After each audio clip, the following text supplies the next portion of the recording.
All Tom wanted was a quiet morning. That's it, just a simple, peaceful start to the day. Before the world got all worldy on him, he woke up before dawn. One perfect thought: coffee. A nice hot cup of coffee. He had a fancy smart home. Homie, set up. Calm, soothing voice. Seems to have everything under control. Homie, make me coffee. It was a simple request. What could possibly go wrong? He pictured the perfect mug, steam rising. He could almost taste it, but instead, a cheerful jingle from the kitchen speakers. A peppy, upbeat tune like a cereal commercial. The coffee machine remained stubbornly silent. Then, the gentle whoosh of the oven preheating. A moment later, the toaster launched 2 perfectly browned slices into the air. Your warm breakfast is served. Tom stumbled into the kitchen, rubbing his eyes, and just stared. There was toast, but there was no coffee. Not a single drop. It was the saddest breakfast scene ever. Tom, a patient guy, decided to give it another shot. Maybe he mumbled. It was early, after all. Homie, turn the lights on. And Homie obeyed. Oh, it obeyed.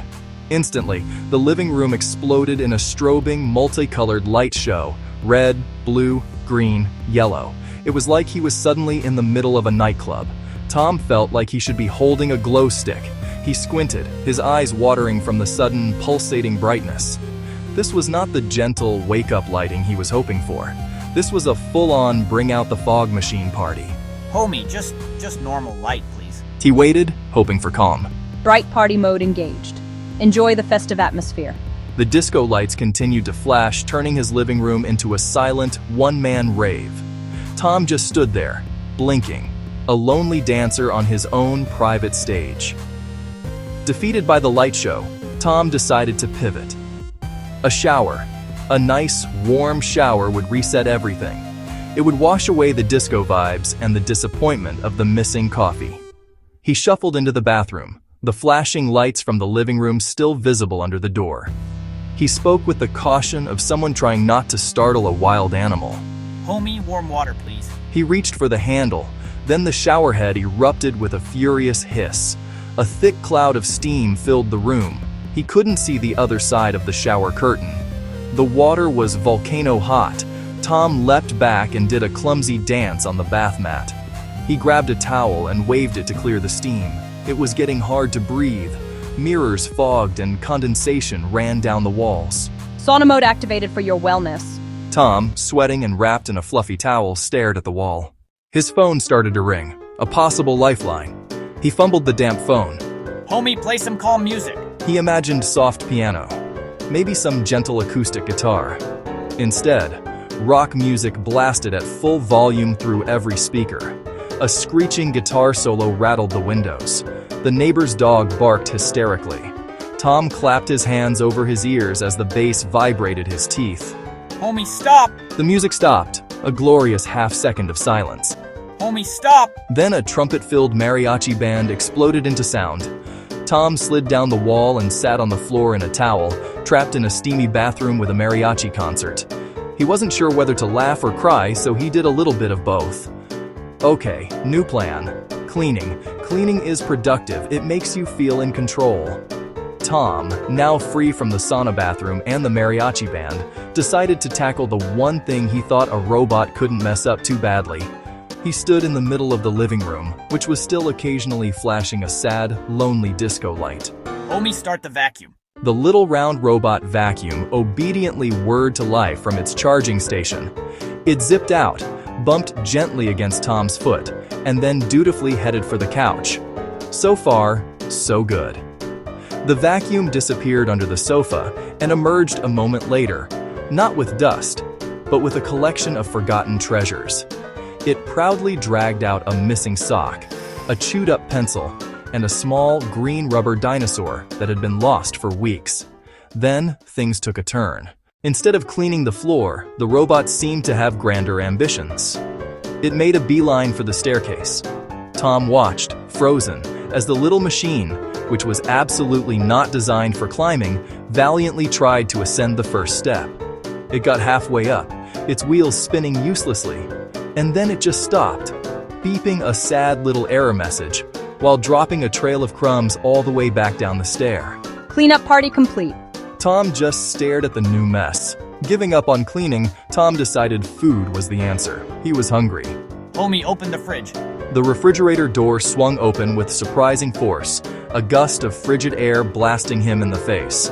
With a series of mechanical whirs, every single shelf inside the fridge began to slide out automatically, presenting their contents like a game show prize showcase. A jar of pickles, sitting precariously on the edge of a shelf, took a nosedive onto the floor. A bowl of leftover soup tipped over, creating a small beige lake on the linoleum. Tom slipped, pinwheeling his arms before grabbing the counter to steady himself. He ended up sitting on the floor, surrounded by a moat of soup. The day was already weird, but it was about to get weirder. It was a cool autumn day outside, a bit crisp. Tom, shivering from the fridge blast and his earlier sauna adventure, thought he could at least get the temperature right. Homie, set the thermostat to 68 degrees. Homie listened. And then the heat kicked on with the roar of a jet engine. The vents started pumping out blistering hot air. Tom watched in horror as the number on the digital thermostat climbed rapidly past 70, then 80, then all the way to 95 degrees. The house was quickly becoming a desert. His poor houseplants in the window started to wilt before his very eyes. He chugged 3 glasses of water just to feel normal. Spa mode has been paused. Section 4. The Great Escape. Dugur. Almost. That was it. Tom was done. He was officially waving the white flag.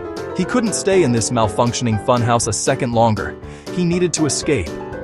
Fresh air, sanity, a coffee from a place with a human barista. He grabbed his keys, which were thankfully right where he left them. He walked to the front door, a man on a mission. Homie, unlock the front door. He heard a series of clicks and whirs, but the deadbolt on the front door didn't budge. Instead, the lock on his back gate clicked open. The garage door slowly began to roll up, revealing his car to the entire neighborhood. And strangest of all, the front door, while remaining securely locked, began flashing a sequence of colored lights around the frame, like a Vegas marquee.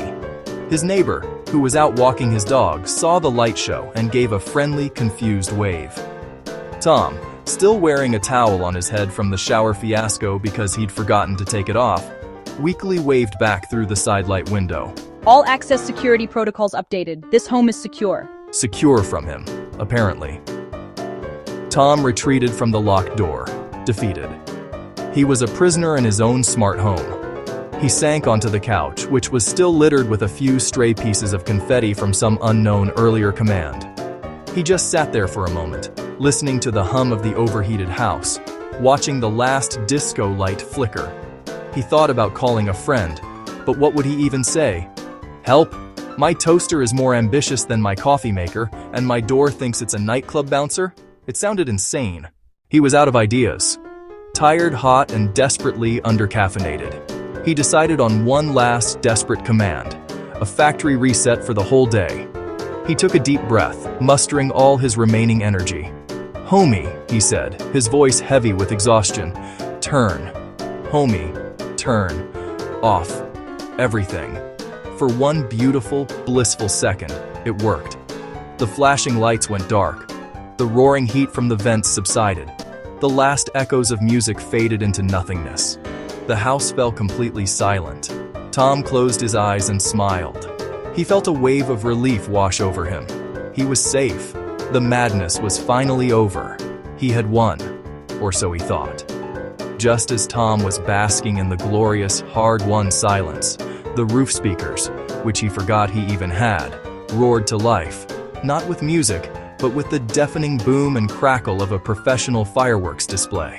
Simulated explosions echoed through the house as if it were the 4th of July. Before he could even process the sound, the air conditioning vents, which had just been blasting hot air, suddenly shot out streams of colorful paper confetti. Tiny bits of red paper rained down on him. Tiny bits of blue paper rained down on him. Tiny bits of yellow paper rained down on him. The light fixtures overhead popped open, and dozens of balloons slowly drifted down from the ceiling. Tom just sat there, covered in a mountain of paper, as balloons gently bopped him on the head. He was in the middle of a surprise party thrown by his own house. The sheer absurdity of it all was too much. He looked at the mess, at his soup-splattered pants, at the disco lights now covered in confetti, and at the sad little vacuum still stuck on the stairs. He couldn't even be mad anymore. The anger was gone, replaced by a deep, uncontrollable wave of laughter. He laughed until tears streamed down his face until his stomach hurt. Surprise goodbye party complete. We'll miss you. Wiping tears from his eyes, Tom pulled out his phone. He took a picture of the absolute chaos. The confetti, the balloons, the wilted plants, the whole ridiculous scene. He sent it to his best friend with just one word: help. He knew this day would become a legendary story. Amid the wreckage of his morning, he learned a valuable lesson. Or rather, two lessons. The first was the importance of speaking clearly and precisely to technology. Make coffee was apparently a suggestion open to wild interpretation. The second, and perhaps more important lesson, was the beautiful, underrated power of simply unplugging something.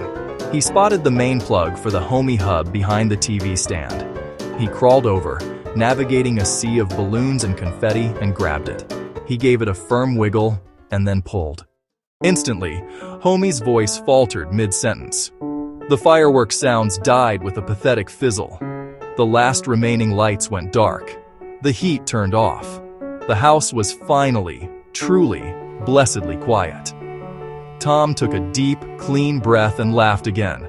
A soft, gentle laugh this time. Good night, homie.